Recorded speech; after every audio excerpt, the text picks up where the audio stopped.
देखिए रीना, पहले तो बात कर लेते हैं जो भारत अमेरिकी ताल्लुकात हैं। एक तो ये कि कोई भी चीज़ परमानेंट नहीं होती, और क्योंकि आपको मालूम है कि सदर ट्रंप जो हैं वो बड़े अनप्रिडिक्टेबल भी हैं। तो वो तो जो है कब ये ठीक होगा, लेकिन आप ये देखें कि क्या अमेरिका अपनी पोजीशन से पीछे हटा है कि नहीं टैरिफ्स के मामले पे। हम्म। अभी एक दिन पहले ही गालिबन ये यूएस कॉमर्स सेक्रेटरी हैं हार्वर्ड लटनिक, उनका जो इंटरव्यू था ब्लूमबर्ग के साथ, उसके अंदर उन्होंने कहा कि इंडिया अपनी जो है वो ऐसा लग नहीं रहा कि वो अपनी मार्केट्स ओपन करना चाह रहा है दुनिया के लिए।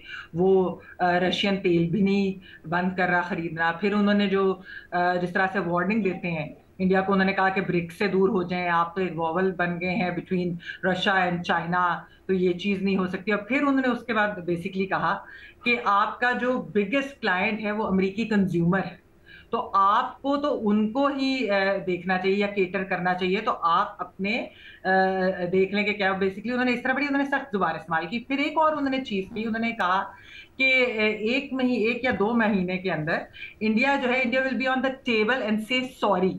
ये उन्होंने बात की, हम्म। और उन्होंने कहा कि बेसिकली इंडिया ट्राई करेगा कि वो डोनाल्ड ट्रंप के साथ कोई डील कर सके। हम्म। अच्छा, ये बात तो हो रही है भारत के अंदर भी कि इंडिया चाहता है कि यूके टैरिफ बहुत ज्यादा हैं, तो कोई डील इवेंचुअली हो जाए, लेकिन किस तरीके से इसको आगे कैसे बढ़ना है, बाकी सब कुछ कैसे होना है, तो ये तो जाहिर बात है बैकडोर निगोसिएशंस बिल्कुल चल रही होंगी, तो उनकी भी मार्केट के अंदर एक बड़ी खलबली भी इस वजह से जो है वो मची हुई है।